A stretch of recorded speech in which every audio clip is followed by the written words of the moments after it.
SM Store, amanah dalam muamalah. Warahmatullahi wabarakatuh. Innal hamdalillah nahmaduhu wa nasta'inuhu wa nastaghfiruh wa na'udzu billahi min shururi anfusina wa min sayyiati a'malina. May yahdihillahu fala mudilla lahu wa may yudlil fala hadiya lahu. Asyhadu an la ilaha illallah wahdahu la syarika lah wa asyhadu anna Muhammadan abduhu wa rasuluh. Ya ayyuhalladzina amanu taqullaha haqqa tuqatih wa la tamutunna illa wa antum muslimun. Ya ayyuhan nasu taqu rabbakumul ladzi khalaqakum min nafsin wahidah wa khalaqa minha zawjaha wa bassa minhuma rijalan katsiran wa nisaa'a wattaqullaha alladzi tasaaluna bihi wal arham innallaha kana 'alaikum raqiba. Ya ayyuhalladzina amanu taqullaha wa qulu qawlan sadida yuslih lakum a'malakum wa yaghfir lakum dhunubakum wa may yuti'illaha wa rasulahu faqad faza fawzan 'azima. Amma ba'd. Fa inna asdaqal hadits kitabullah wa khairul huda hudan nabiyyi sallallahu alaihi wasallam wa syarrul umuri muhdatsatuha wa kullu muhdatsatin bid'ah wa kullu bid'atin dhalalah wa kullu dhalalatin finnar. Para hadirin kaum muslimin dan muslimah yang dimuliakan Allah Subhanahu wa taala, alhamdulillah pada sore hari ini kita masih diberikan kemudahan, masih diberikan taufik dan pertolongan oleh Allah untuk melaksanakan ibadah solat berjamaah dan dilanjutkan dengan menuntut ilmu.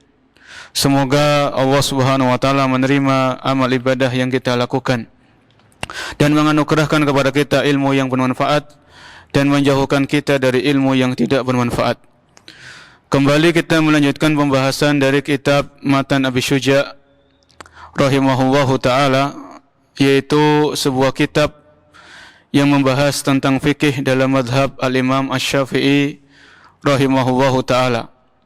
Pada kesempatan pekan yang lalu kita telah mengkaji bersama tentang waktu-waktu solat, kapan dimulai waktu solat dan kapan berakhirnya waktu solat tersebut. Dan hal ini harus kita perhatikan dengan benar-benar. Pokoknya solat ini harus tepat pada waktunya. Jangan sampai kita termasuk dalam ayat yang disebutkan oleh Allah dalam Al-Quran, fawailul lil musallin, celakalah orang-orang yang solat, alladzina hum an solatihim sahun, yaitu adalah mereka adalah orang-orang yang lalai dari ibadah solat. Di antara tafsir ayat tersebut, alladzina hum an solatihim sahun, yaitu orang-orang yang mengakhirkan solat pada waktunya. Jadi dia solat tapi solatnya diakhirkan. Misalnya duhur, dia jam 2 atau jam 2:15 baru sholat. Tidak ada uzur. Memang sengaja. Dan itu setiap hari dia lakukan seperti itu. Maka ini termasuk ayat fawailul lil musallin. Celakalah orang yang sholat, yang mereka lalai dari ibadah sholat. Yaitu diantara orang yang lalai adalah mereka mengakhirkan sholat dari waktunya. Dengan sengaja. Tanpa ada uzur yang dibenarkan dalam Islam. Kita lanjutkan pembahasan berikutnya masih tentang solat. Faslun syaraitu wujubis sholah. Syarat-syarat diwajibkannya solat 5 waktu. Jadi solat 5 waktu ini diwajibkan kepada orang-orang yang terpenuhi syaratnya. Solat 5 waktu sehari semalam itu diwajibkan oleh Allah kepada orang-orang yang telah terpenuhi syarat-syaratnya. Kalau syarat-syarat ini tidak terpenuhi, maka orang itu tidak wajib untuk sholat. Kalau syarat-syarat yang akan kita bahas ini tidak terpenuhi pada satu orang, maka orang itu tidak wajib melaksanakan sholat. Beliau mengatakan rahimahullahu ta'ala, wa syaraitu wujubis sholati salah satu asya'a. Syarat seseorang diwajibkan untuk sholat 5 waktu itu ada 3. Syarat seseorang dikenakan kewajiban melaksanakan sholat 5 waktu itu ada 3 macam. Yang pertama, kata beliau, al-Islam. Orang tersebut harus beragama Islam. Ya. Jadi orang-orang yang terkena kewajiban sholat 5 waktu itu adalah orang-orang yang agamanya Islam. Kemudian di sini orang yang mensyarah kitab ini, fala tajibus sholatu ala kafirin sawa'un akana dzakaron am unsa. Sehingga orang-orang kafir, orang-orang di luar Islam, mereka tidak terkena kewajiban sholat. Ya.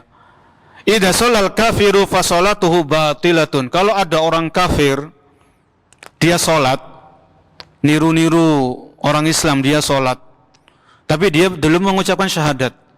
Orang ini masih dalam kekafirannya, belum mengucapkan 2 kalimat syahadat, dan dia masih meyakini agama yang dia peluk. Walaupun orang ini sholat dengan yang sekhusyuk-khusyuknya, sholatnya tumaknina, sholatnya tidak diterima oleh Allah Subhanahu wa Ta'ala sampai dia mengucapkan 2 kalimat syahadat dan dia masuk ke dalam Islam. Lakin tajibu alaihi fil akhirati wujubu iqab. Tapi orang-orang kafir ini nanti di akhirat mereka akan disiksa. Disebabkan ketika mereka di dunia mereka enggak sholat. Disebutkan dalam Al-Quran, masalakakum fi saqar. Apa yang menyebabkan kalian disiksa di neraka Sakor? Qalu lam nakum minal musallin.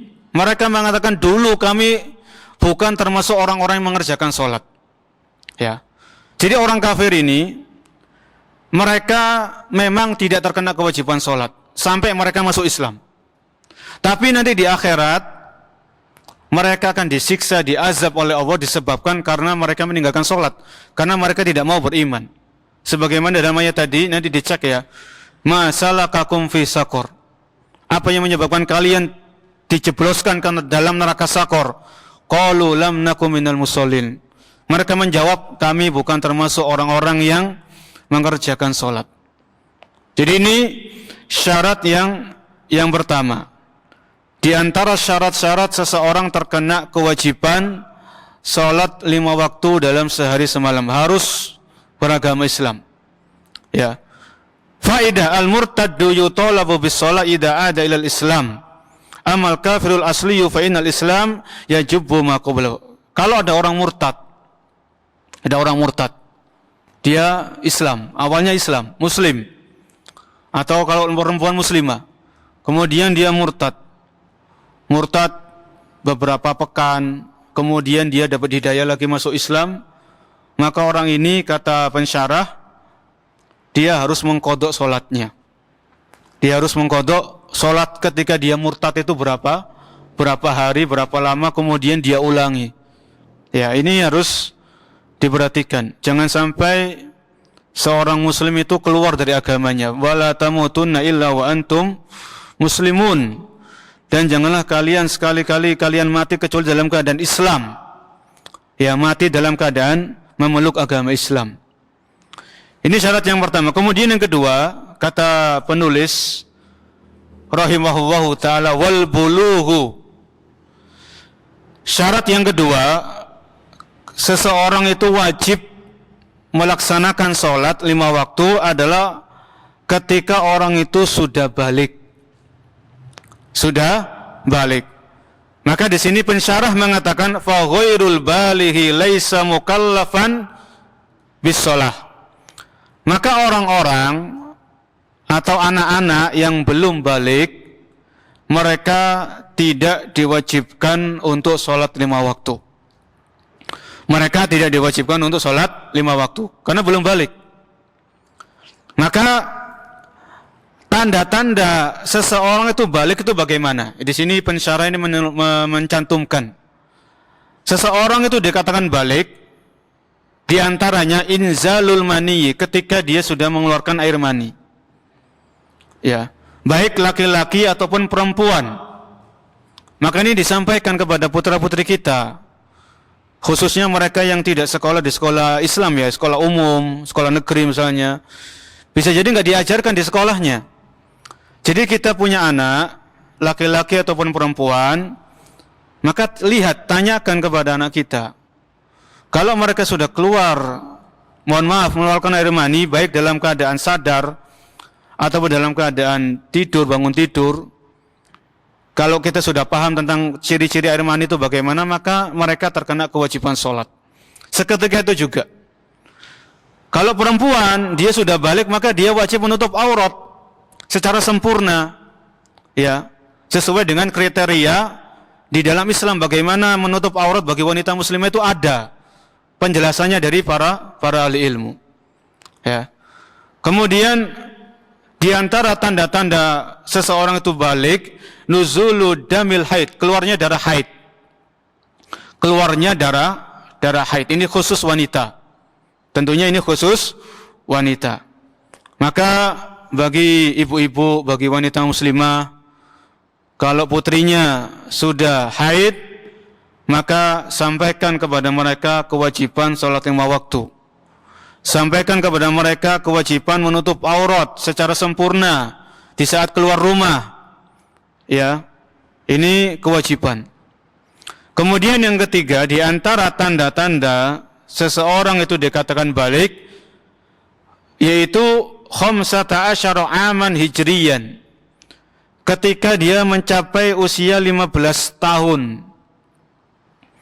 15 tahun. Jadi kalau tanda-tanda yang pertama, kedua, belum keluar mani, belum haid, tapi anak tersebut sudah mencapai umur 15 tahun.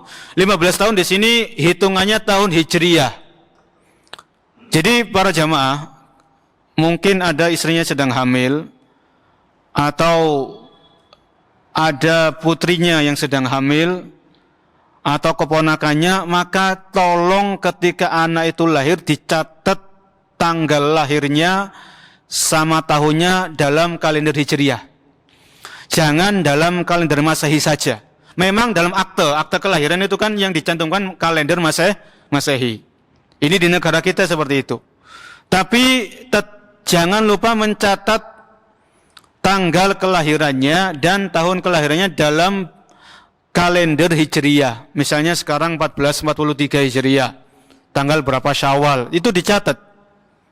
Ya, jadi hitungannya nanti kalau anak itu 15 tahun kemudian 43 tambah 15 ketemunya 58 1458 hijriyah misalnya.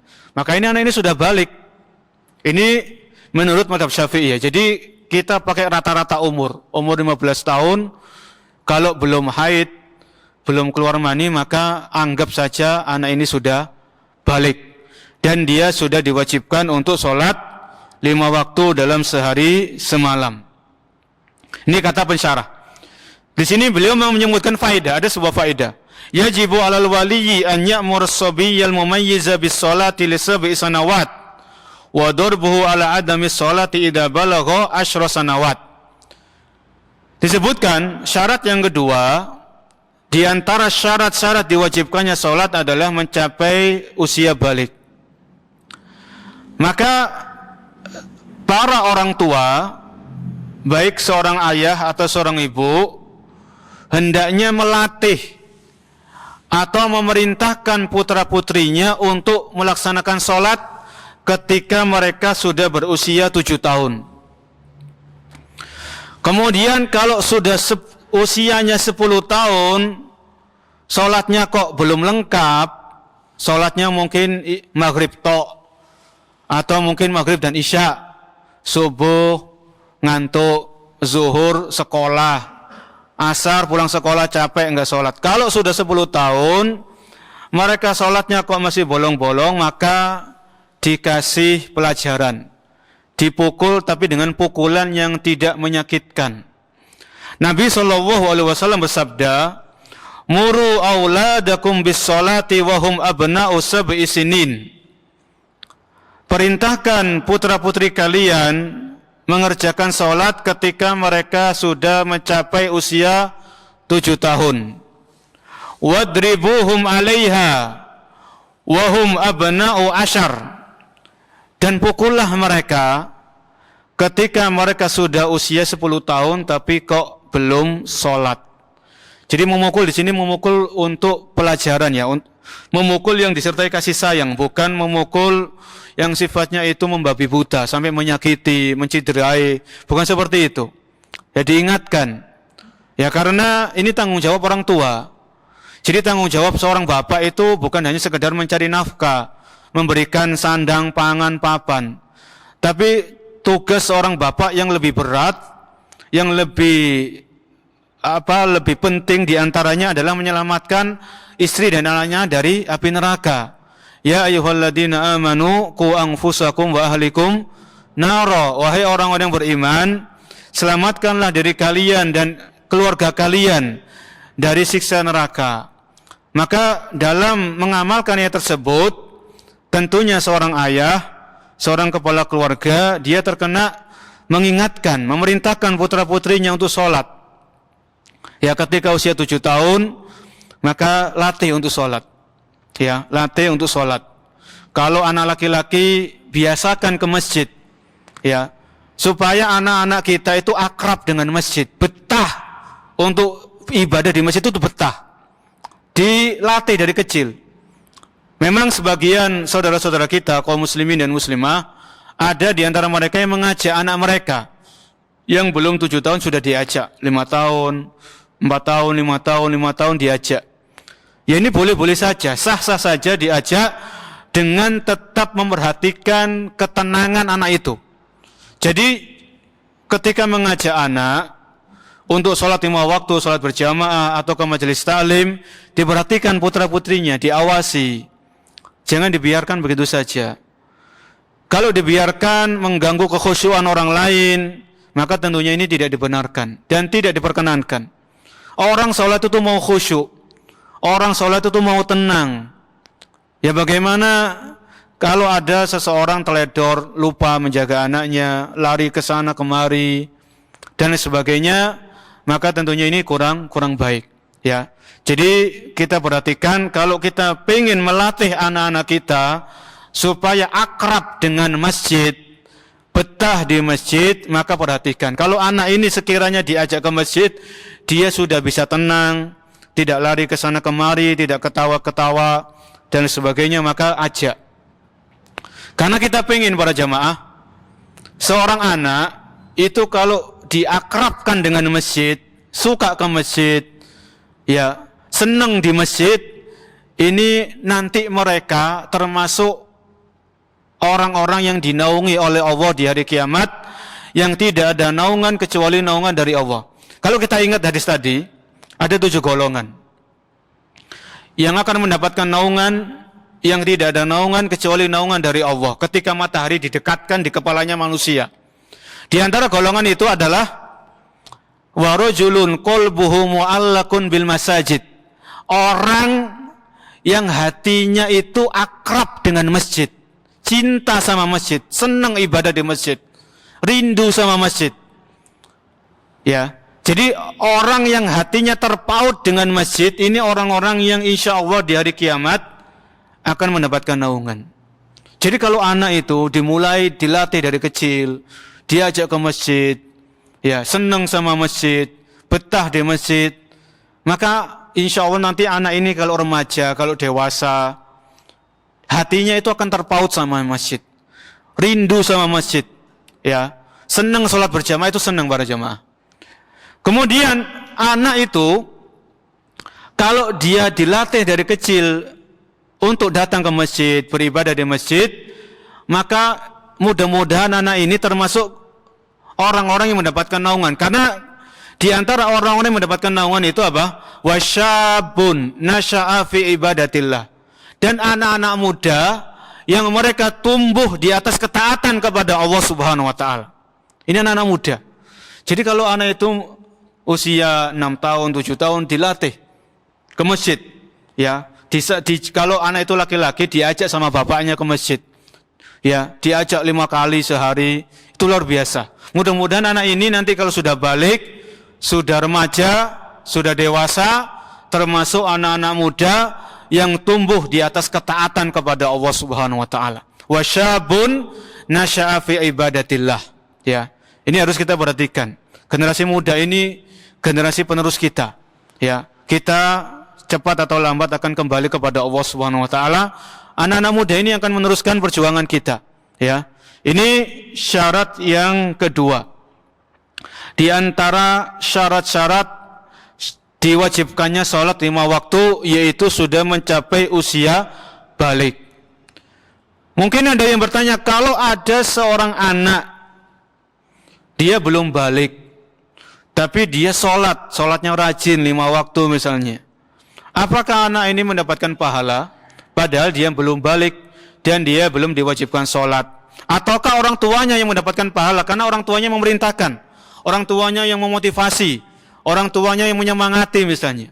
Maka kata para ulama, anak tersebut walaupun dia belum balik, kalau anak tersebut dia sholat 5 waktu, ya, dia rajin sholat 5 waktu, maka anak ini akan mendapatkan pahala. Dan orang tuanya juga akan mendapatkan pahala. Orang tuanya juga akan mendapatkan apa? Pahala, karena orang tuanya yang memerintahkan, orang tuanya yang mengingatkan, orang tuanya yang mengajak untuk sholat. Jadi orang tua ini juga dapat pahala. Jangan khawatir ya. Jangan khawatir para orang tua, kalau kita memerintahkan anak kita untuk sholat, memotivasi mereka untuk sholat, maka kita juga akan mendapatkan ganjaran dari Allah Subhanahu wa taala. Dulu di zaman kita masih, atau sebagian para jamaah belajar di TPA atau TPQ ya. Itu biasanya di TPA atau TPQ itu punya buku. Di situ isinya sholat 5 waktu. Tanggal sekian, hari ini tanggal sekian, itu diisi. Kalau anak ini sholat maka dicentang. Kalau nggak sholat nggak boleh dicentang, harus jujur seperti itu. Dan itu nanti dibawa pulang ditandatangani sama orang tuanya. Itu akan melatih anak tersebut para jamaah, dilatih anak itu.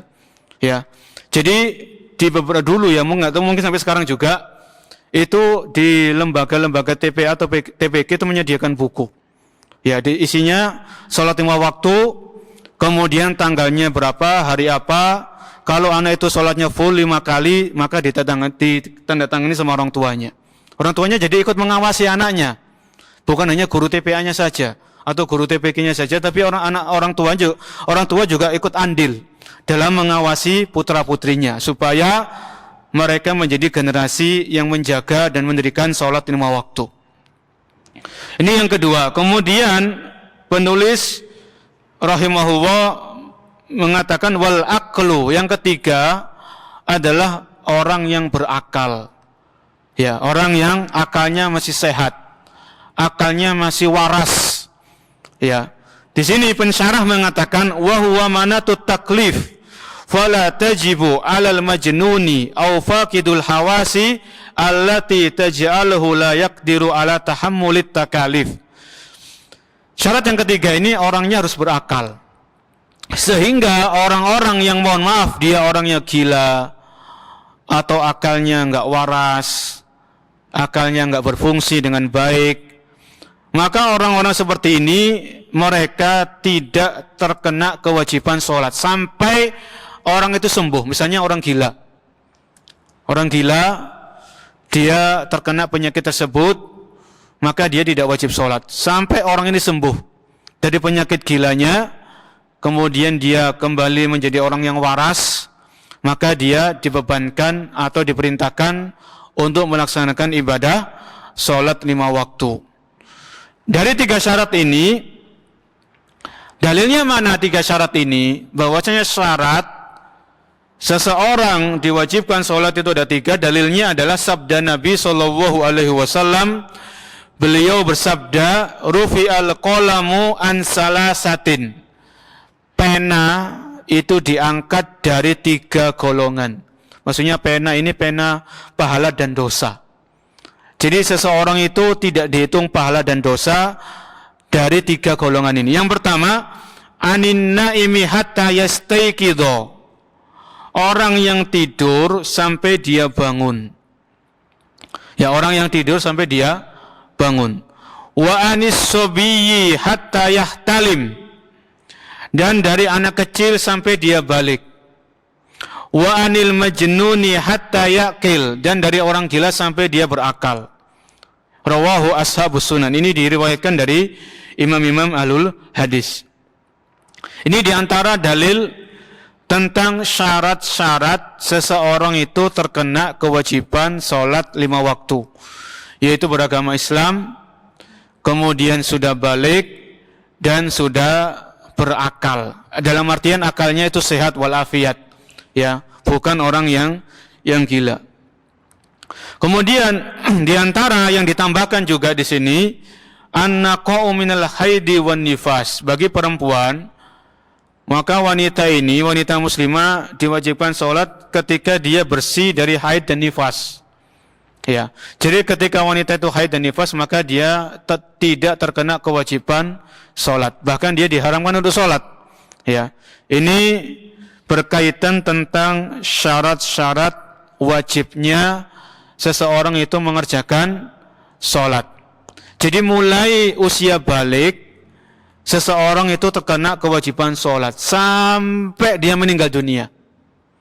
Sampai dia meninggal dunia. Allah berfirman dalam surat Al-Hijr ayat 99 yang berbunyi, wa'bud rabbaka hatta ya'tiyakal yakin. Dan beribadahlah kepada Tuhanmu, beribadahlah kepada Allah sampai datang kepadamu al-yakin. Al-yakin di sini kata para ulama tafsir, sampai datang kepadamu kematian. Jadi kewajiban sholat ini para jamaah sampai kita meninggal dunia, sampai ajal datang menemui kita. Ya, selama ajal itu belum tiba, tetap kita terkena kewajiban sholat 5 waktu. Jangan kita termakan dengan penyimpangan-penyimpangan yang ada di sebagian orang. Ketika mereka ada di antara mereka yang mengatakan kalau sudah sampai derajat ma'rifat maka sudah enggak wajib sholat. Ini jangan mengikuti hal-hal seperti itu. Karena kita kembali kepada contoh dari Nabi kita Muhammad SAW. Nabi kita Muhammad SAW, beliau sudah dijamin surga. Itu pasti.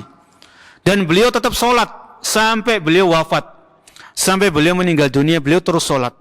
Ya. Jadi jangan termakan dengan penyimpangan-penyimpangan yang ada di sebagian masyarakat. Kalau sudah sampai derajat ini, derajat itu, maka sholat itu tidak wajib lagi. Maka ini menyimpang dari petunjuk Nabi SAW. Kita lanjutkan. Ini tadi syarat-syarat diwajibkannya seseorang terkena kewajiban sholat.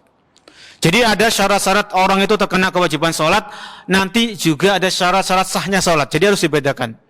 Syarat-syarat sahnya sholat itu sendiri, syarat-syarat orang itu terkena kewajiban sholat itu pembahasan sendiri.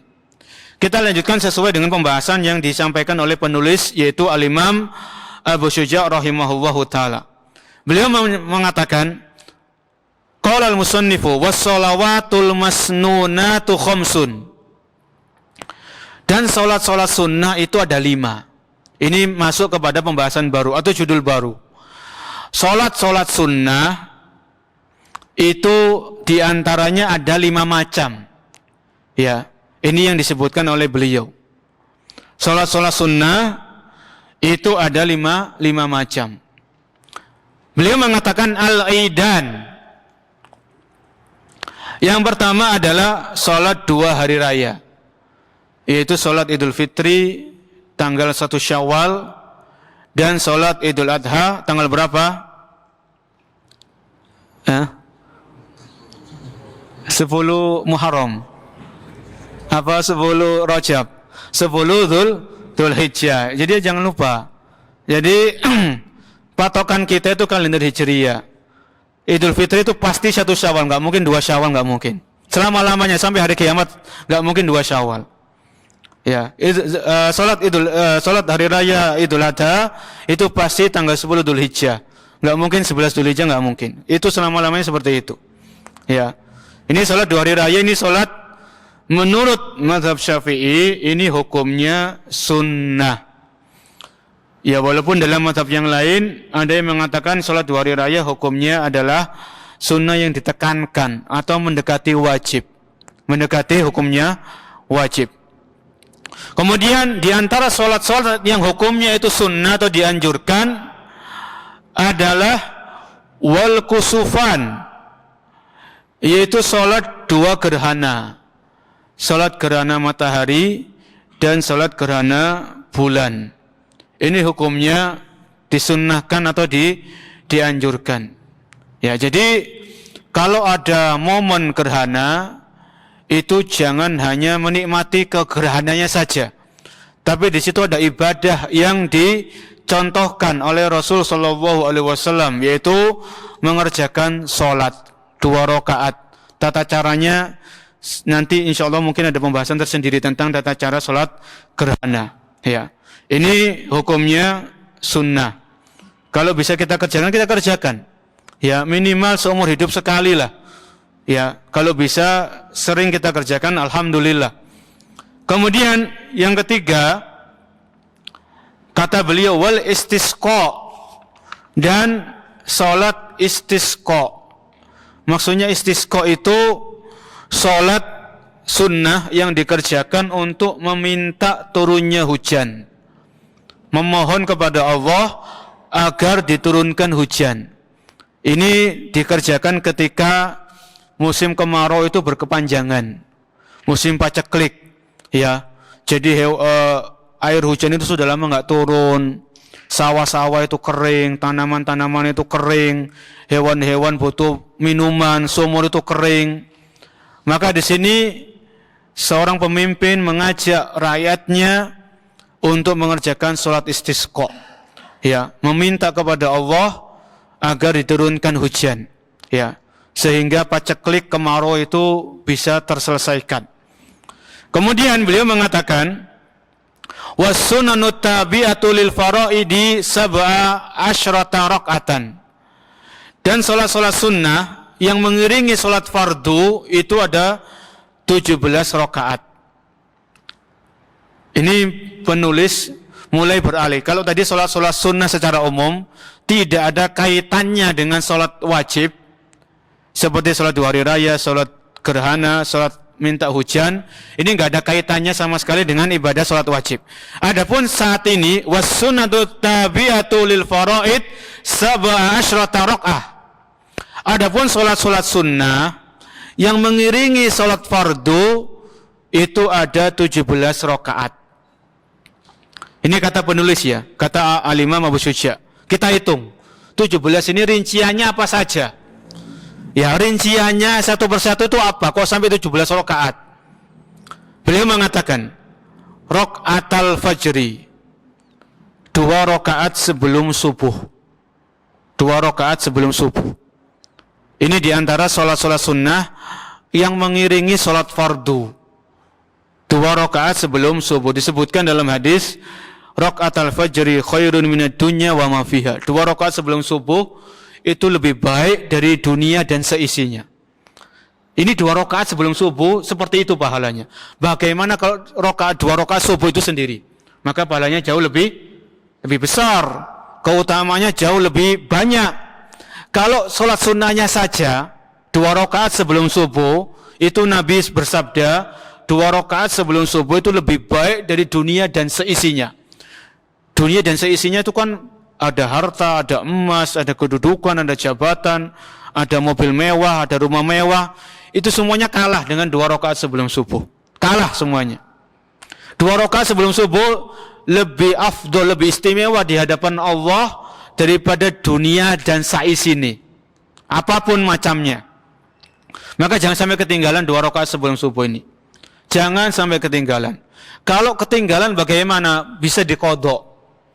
Misalnya kita ketiduran, bangun-bangun sudah azan, sampai di masjid sudah iqamah, maka kita belum sempat sholat qabliyah, maka bisa diqadha.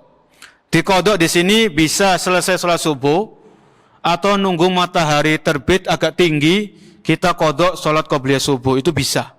Ya, jadi ada 2 pilihan. Seandainya kita mengqadha sholat sunnah qabliyah subuh setelah sholat subuh, maka jangan dilakukan di masjid, khawatir terjadi fitnah, kan gitu ya. Orang-orang awam nanti bertanya, sholat subuh ini nggak ada ba'diyahnya, lah orang ini kok tiba-tiba sholat 2 rakaat, maka jadi fitnah. Jangan seperti itu, ya. Maka kalau mau mengqadha qabliyah subuh, qadha di rumah, kerjakan di rumah. Atau kalau mau pilihan lain nunggu matahari terbit dulu agak tinggi, maka kerjakan qadha salat qabliyah subuh. Itu disyariatkan seperti itu. Kemudian kita lanjut, ini masih 2 rakaat. Kan ada 17, masih 2. Kemudian beliau mengatakan wa arba'un qabla adh-dhuhri. Di antara salat-salat sunnah yang mengiringi salat wajib, kata Al-Imam Abu Syuja', wa arba'un qabla adh-dhuhri, 4 rakaat sebelum zuhur. 4 rakaat. 4 rakaat ini 2 rakaat salam, 2 rakaat salam. Ini 4 rakaat ya. Jadi sebelum zuhur ini ada 4. Ada 4. Kemudian wa raka'atani ba'dahu, dan 2 rakaat setelah zuhur. Ini namanya ba'diyah. Kalau tadi 4 rakaat itu qabliyah, 2 rakaat salam, bangun lagi 2 rakaat salam. Kemudian nunggu iqamah salat zuhur, baru salat zuhur. Ya. Setelah salat zuhur selesai baca zikir, maka kerjakan lagi salat sunnah sebanyak 2 rakaat. Ini di antara salat sunnah yang mengiringi salat fardu. Jadi sudah ada 6. 2 rakaat qabliyah subuh, 4 rakaat qabliyah zuhur, 6. Kemudian tambah 2 setelah zuhur, ba'diyah zuhur, jadi 8 ya. Sampai saat ini sudah ada 8. Sudah ada 8. Kemudian di sini penulis mengatakan wa arba'un qabla al-asri, dan 4 rakaat sebelum asar. 4 rakaat sebelum asar. Jadi 2 rakaat salam, 2 rakaat salam sampai nunggu iqamah, kemudian kita salat asar. Ini ada tuntunannya ya. Jadi 4 rakaat sebelum asar ini ada tuntunannya. Nabi SAW bersabda, yang kurang lebih maknanya atau teksnya, rahimallahu mura'an shalla qabla al-asri arba'an liman sya'a. Semoga Allah merahmati seseorang yang sholat 4 rakaat sebelum asar, bagi siapa yang mau. Kalau mau kerjakan, kalau nggak mau ya sudah. Ini 4 rakaat sebelum asar, 2 rakaat salam, 2 rakaat salam. Kemudian sudah dapat berapa? Tadi 8 ya. 12 ya, 12. Karena kita hitung, karena Imam Abu Syuja' mengatakan ada 17 rakaat. Kemudian beliau melanjutkan wa raka'atani ba'dal maghrib, dan 2 rakaat setelah salat maghrib. Ya. 2 rakaat setelah maghrib, jadi 14. Kemudian wa salasun ba'dal isya yutiru bi wahidatin minhunna. Ini perhatikan, jadi tadi ketemu 14 plus tadi sampai 2 rakaat setelah maghrib, 14 totalnya. Di sini beliau melanjutkan, dan 3 rakaat setelah isya. Muncul pertanyaan, loh kok bisa 3 rakaat? Maka beliau memberikan penjelasan, 2 rakaat ini yang ba'diyah plus 1 rakaat witir. 1 rakaat witir. Jadi kalau ditotalkan ketemu berapa? 17. Ini menunjukkan dalam mazhab Syafi'i itu salat witir ini boleh dikerjakan sebelum tidur. Ya. 1 rakaat minimal, witir kan 1 rakaat minimalis. Ya. Jadi usahakan setiap hari kita sholat witir. Kalau seandainya kita kira-kira, kayaknya saya hari ini kecapean, mungkin habis safar, mungkin banyak kerjaan, kira-kira nanti malam kayaknya saya sulit bangun kayaknya. Iya, kalaupun bangun mungkin mepet-mepet subuh, saya sholat witir sekarang aja. Maka habis ba'diyah isya 2 rakaat, salam, bangun, takbiratul ihram lagi, 1 rakaat witir. Ya. 1 rakaat saja, ini ringan, ini mudah. Seandainya kita sudah witir sebelum tidur, kemudian di tengah-tengah malam, sepertiga malam terakhir, jam 2, setengah 3, jam 3 kita bangun, kita diberikan kemudahan Allah untuk bangun.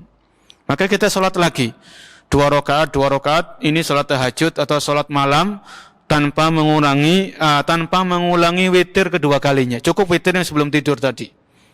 Ya, cukup witir yang sebelum tidur. Ya. Ini diantara yang disebutkan oleh Al-Imam Wasyujiyah, diantara salat-salat sunnah yang mengiringi salat-salat fardu itu jumlahnya 17. Kalau 17 ini kita perinci. ada yang sunnah muakkad dan ada yang sunnah ghairu muakkad. Di antara yang muakkad itu maksudnya ditekankan. Ya, itu jumlahnya 12.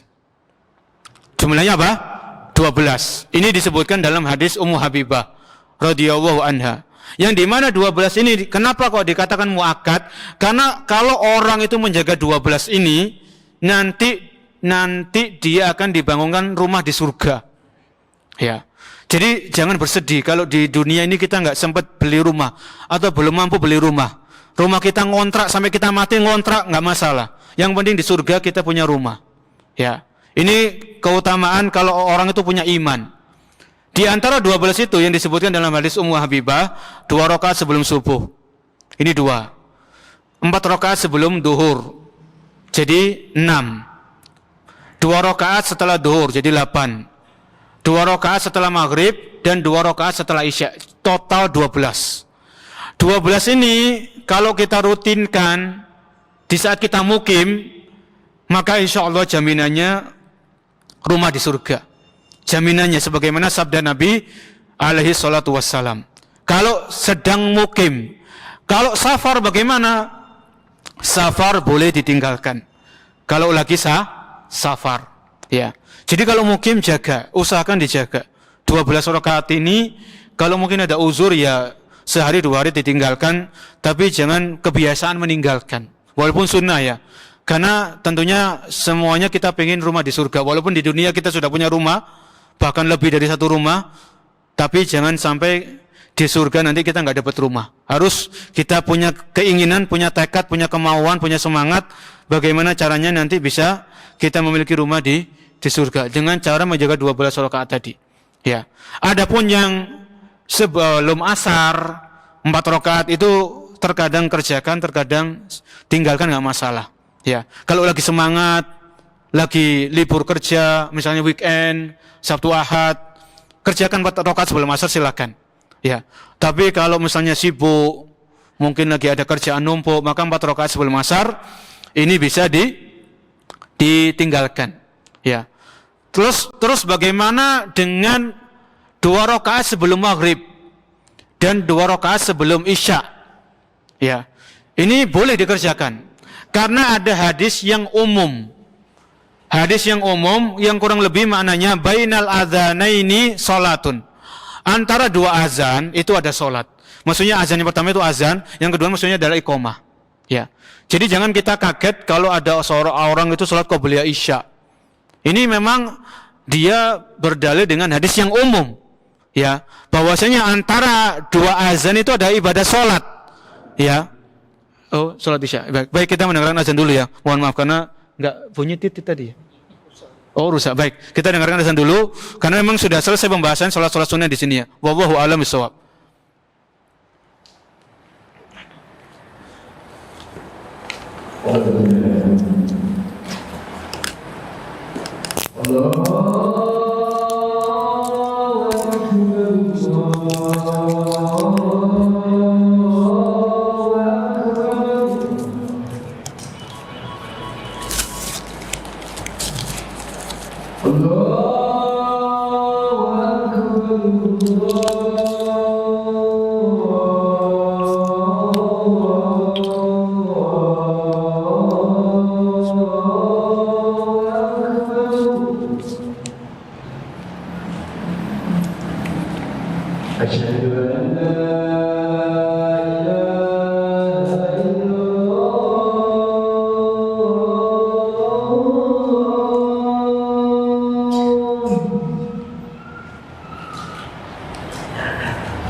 Baik, di sini ada pertanyaan.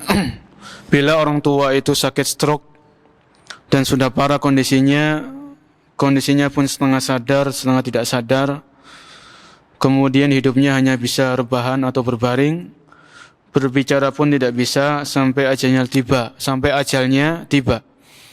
Apakah anaknya wajib mengganti sholat dari orang tua tersebut? Maka dalam hal ini, ketika seorang anak mendapatkan ayahnya atau ibunya itu misalnya terkena penyakit stroke, kadang sadar dan kadang tidak sadar. Ketika sadar diingatkan sholat. Ya, ketika nggak sadar ya, kalau nggak sadar bagaimana lagi, kan di antara syarat sahnya sholat kan akal ya, jadi berakal. Maka sebisa mungkin diingatkan tentang sholat kalau dia lagi sadar orang tuanya.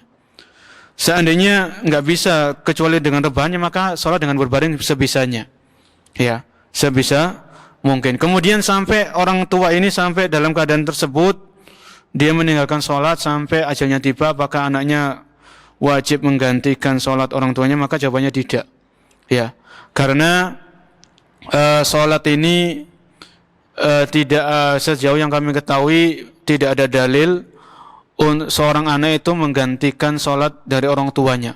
Bahkan seandainya ada seorang anak mendapatkan orang tuanya itu nggak sholat, orang tuanya nggak pernah sholat, sampai orang tuanya meninggal, maka seorang anak tidak wajib mengqadha sholat yang dilakukan oleh orang tuanya.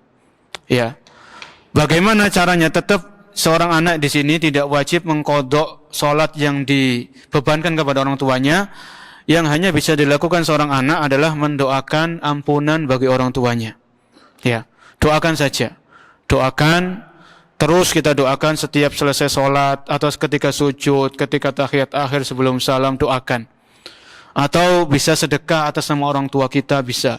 Ya, jadi ada ibadah-ibadah itu yang memang bisa dilakukan anak untuk orang tuanya, seperti doa, sedekah, atau haji, atau umroh. Adapun sholat, sejauh yang kami ketahui sholat ini enggak bisa seorang anak itu menggantikan sholat dari orang tuanya. Wallahu a'lam bishawab. Kemudian di sini ada pertanyaan di luar tema. Mohon maaf saya belum siap. Insyaallah saya simpan pertanyaannya. Mudah-mudahan di pertemuan yang akan datang bisa kita jawab. Supaya semangat, supaya pertemuan datang yang akan datang bisa hadir juga ya.